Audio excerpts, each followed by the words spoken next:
तभी हम जा पाएंगे। आज मैया के तो आंसू बंद नहीं होते। बोले देखो तो सही, कृष्ण बलराम दोनों बाबा के पास मुझे बोले बाबा मैया आदेश ना देगी, लेकिन आप मैया को समझाओ। बाबा ने समझाया, बोले काहे को मेहर चिंता करो, कम से कम हमारो लाला जब बहाने शहर देखेगो, अरे क्यों जाएगो आएगो तभी तो पता चलेगी।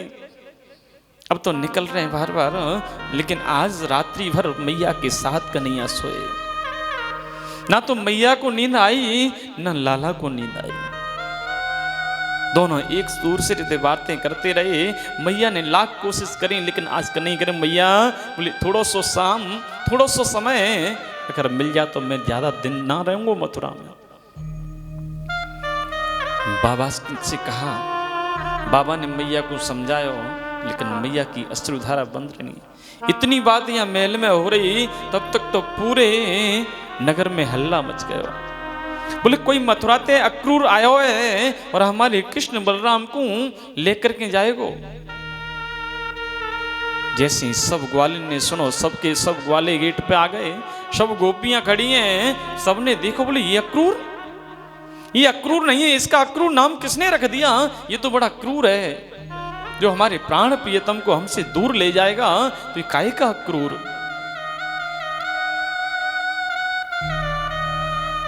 अब तो सब की सब खड़ी हैं। आज जैसे ही फाटक खुलो, अक्रूर को रथ निकलो, कृष्ण बलराम रथ में बैठे, लेकिन मैया की जैसी चौखट से खड़ी उस मूर्ति को देखो, तुरंत छलांग लगा के कन्हैया कूद पड़े और मैया के हृदय से जाके लिपट के बोले मैया अगर तू ऐसे आंसू बहावेगी तो मैं मथुरा कैसे जाऊंगा? आज जैसे ही फिर बैठे, नंद बाबा ने कहा लाला तुम चिंता मत करो, मैं सकन के साथ मैं तुमको मथुरा मिलूंगा। नंद बाबा सब सकन के साथ मथुरा गए, लेकिन सब गोपियां कह रही बोले हम अपने जाने नहीं देंगे, रथ के सामने लेट गई। बहुत समझाया हो कन्हैया ने, बोले तुम चिंता मत करो, मैं जल्दी आऊंगा। आज जाते जाते जैसे चल रहे थे, उसी भीड़ में मेरी श्री जी किशोरी जी खड़ी थी। फेंट से अपनी बंसी को निकालो और आज श्री जी के हाथ में दे दी। बोले श्री जी अब मथुरा में इस बंसी का काम नहीं है, मैं अब जा रहा हूं।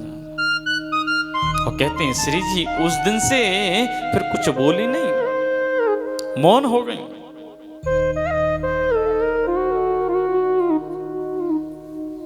और जैसे ही रथ थोड़ा सा आगे बढ़ा,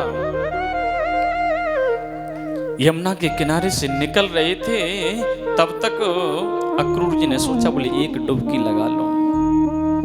बार बार कन्हैया रथ से कूद के मैया से मिल रहे थे, फिर रथ पे आ रहे थे, फिर मैया से मिल रहे थे। अक्रूर जी के मन में शंका हो गई, बोले कहीं ये तो बालक हैं और दुष्ट ने मार दिया तो बड़ा दिक्कत होगी।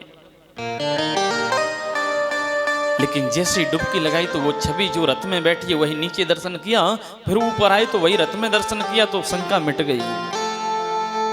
आज जैसे मथुरा में प्रवेश कियो, मथुरा में प्रवेश करते ही कंस ने यहाँ घोषणा कर दी थी, बोले कृष्ण बलराम आ तो रहे हैं, लेकिन कोई भी उनका स्वागत नहीं करेगा, कोई सत्कार नहीं करेगा, कोई प्रणाम नहीं करेगा। और सबने आकर के अब सब जितनी गोपियां थी मथुरा की, वो सब कह रहे बोले कंस तू रास्ता में ही तो रोक लेगा। अपनी अपनी अट्टालिका पे खड़ी हो गई, जैसे ही रथ आया सब पुष्प वर्षा करके स्वागत कर रही हैं। अब जैसे ही सबने स्वागत किया, कन्हैया के सखा भी आगे आगे पहुंच गए। सब कह रहे हैं बोले लाला बता देख मथुरा में इतना स्वागत होएगा, हमने तो बिल्कुल ना सोची। अब तो सबके सब लज्जित से रहे, बोले क्यों? बोले हम तो वही बलत्ता उनको पहन के आए हैं, जाते हैं गौएं चराए जात का है, बछड़े चराए जात का है।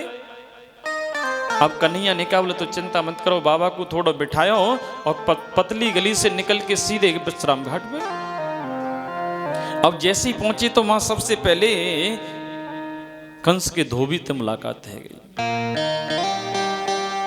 बोले रजकम कंसिदायांतम रंगकारम गदाग्रजः दृष्ट्वा याच्युतवासांसि धीतान्यमुत्तमानि च। अब जैसे ही कंस से मुलाकात हुई, अब तो कन्हैया ने दूर से कहा, बोले धोबी मामा। अब ये तो कहते हैं बोले जो मंत्री का पीए होता है तो मंत्री देव ज्यादा भी करंट उसमें होता है। अब तो धोबी तो एक साथ तेज में आवाज में बोला, किससे मामा कहते हो? भगवान ने कह रहे भैया हमारे यहाँ तो वही नियम है, नाई है तो नाई मामा, धोबी है तो धोबी मामा, ठाकुर है तो ठाकुर मामा, बामन है तो बामन मामा। बोले तुम्हें मुझे पता है मामा ने तुम्हें किस लिए बुलाया है। बोले क्या करते हो, क्या कहना चाहते हो? बोले भैया ज्यादा कुछ ना, तुम इतनी ऊंची आवाज में काहे बोलो। भगवान कहने बोले हमारे सकन को अगर आपके ये वस्त्र, हम तो अच्छे अच्छे वस्त्र यहाँ में कछु पहना दो, स्वागत कर रहे हैं सब लोग, तो इनको थोड़ा सा महसूस अपमान सो लग रहा हो। वो कह रहा बोले ओहो पोखरा को पानी पियो, बेजर की रोटी खाई, गबनमन में गऊं चराई, और अब ये वस्त्रों की लालचना करते हो कि राजाओं के वस्त्र धारण कर ले हम। अब तो जैसे ही तेज बोलो तो छोटो से एक सखा बगल में कन्हैया को पकड़ो, लाला देखिए जो कैसे बात करे। एक कन्हैया ने एक मुक्का दियो, एक ही में जो को प्राणांत कर दियो। अब तो हल्ला मच गया पूरी मार्केट में, भैया बोले पूतना मारे वारो आ गयो, पूतना मारे हुआ शटर बंद। क्योंकि मार्केट में कोई एक डॉन आ जाए है? जैसे ही पूरा शटर बंद, अब तो सब के सब गुटली अपनी छोड़ छोड़ के भाग गए। अब जैसे ही भाजे तुरंत कन्हैया का बोले छांटो बीनो जा में तो जौन सो चाहिए। बोले हर माल, फिर ये भैया छांट लो जा में तो जैसो चाहिए। और जैसे ही छांटो सबन ने पहनी, अब वस्त्र राजा के महाराजन के लंबे चौड़े वैसे ही होयो करे। अब तो सका छोटे छोटे जैसे ही चलवे लगे तो महाराज बिना झाड़ू के सड़क साफ है रही। देखा ना आजकल शादियों में हमारी बहनें इतने लंबे चौड़े लहंगा पहन लें, फिर दो लोग बगल में उठाए के चलें। हैं? राधे राधे। देखो राधे राधे तो तेज बोलनी पड़ेगी। हैं? हाँ।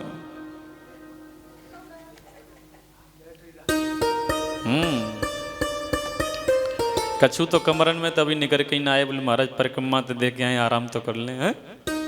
राधे राधे। दिव्य आनंद है। तो कह रहे हैं अब तो महाराज जैसे ही आगे बढ़े तो एक दर्जी आयो, बोले साष्टांग प्रणाम किया, बोले प्रभु, बोले आदेश क्या? बोले ये सकन के ये वस्त्र अच्छे ना लग रहे, मैं सेट कर दूं। अब तो पहले अपनों आके परिचय दे रहे हैं, क्योंकि जब एक को इंतजाम है जे ना तो छोटे मोटे तो वैसे ही हाजिरी बन जाए लगे। अब तो जैसे ही दरबुल भगवान कह रहे यही तो चाहे और क्या है। जैसे ही वस्त्रों को फिट किया, अब सका कह रहे लाला अब व्यवस्था बढ़िया है, बगलबंदी बढ़िया है, जामा बढ़िया है, दिव्य आनंद है, अब तो अच्छा लग रहा हो। बोले अब का चाहो? बोले भैया देख वस्त्र अच्छे है गए, अब तो एक कोई माला मिल जाए। थोड़े से आगे बढ़े तो एक सुदामा नाम को माली आया। बोले प्रभु मैं उस समय, ये वही माली है भगवान राम के समय पर जब प्रभु गुरुदेव के लिए पुष्प तोड़ने के लिए गए थे। इसने कहा था बोले प्रभु आपके हाथ कोमल है, मैं आपके लिए तोड़ देता हूँ। तब कहा बोले ये सेवा गुरुदेव की हम स्वयं करेंगे, बोले तुम्हें मौका देंगे। तो आज कह रहे हैं बोले भगवान, बोले मैं प्रभु आपकी सेवा में हाजिर हूँ। सबन को एक एक माला धारण कराई और सब सकात कह रहे हैं बोले लाला अब बात बन गई। बोले बस एक कमी रह गई। बोले कहा? बोले ने एक छापक छुआ चंदन और लग जाता। बोले जैसे ही आगे बढ़े अब तो एक त्रिवक्रा कुब्जा जा रही थी सामने से, कंस की दासी है, और इसके हाथ का घिसा हुआ चंदन राजा कंस को बहुत पसंद है। अब जैसे ही वो जाती हुई देखी, भगवान ने दूर से आवाज लगाई, बोले अरे सुंदरी। बोले कौन हो? मथुरा में पहली बार इसे जीवन में किसी ने सुंदरी कहा, नहीं तो कोई त्रिवक्रा कहता, कोई कुबरी कहती, कोई कुछ कहता। लेकिन इसने जैसे ही पीछे मुड़कर देखा इस सामली सूरत को, तो ये तो मोहित हो गई। और जैसे ही कहा बोले सुंदरी। बोले प्रभु मुझे बुलाया? बोले हाँ।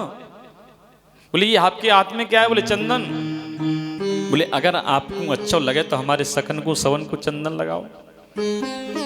अब इसने सोचा बोले जीवन भर मैंने कंस की सेवा की, लेकिन आज तक कोई वाहवाही बढ़ाई या पुरस्कार नहीं मिलो, लेकिन आज ये मनमोहनी मूर्त मैंने आज देखी है, सबका तुरंत चंदन लगाओ। और बाद में लास्ट में भगवान के लगाओ तो आज छोटो सो सका कह रहा लाला तेने जाकू सुंदरी कह के तो बुलायो, लेकिन जय सुंदरी कछु कृपा कर। आज प्रभु ने 3 उंगली ठोड़ी पे लगाई, उसके पैर पे पैर रखो, एक झटका दियो, तुरंत त्रिभुवन सुंदरी बना दी। बोले कृष्ण कन्हैया लाल की जय। अब तो जैसे ही प्रभु चलवे लगे तो पीछे से पटका पकड़ लियो जाना। भगवान कह रहे अभी नहीं, अभी जिस काम के लिए आए वहां जाएंगे, फिर बाद में आपके यहाँ आएंगे। प्रभु वहां कुब्जा पे कृपा की। अब तो कंस को जैसे ही पता चलो, महाराज बोले सैनिकों ने आदेश दिया, बोले महाराज तुम्हारे धोबी को मार दियो, माली से माला पहन ली, दर्जी से कपड़ा सिलवा लियो, तुम्हारी कुब्जा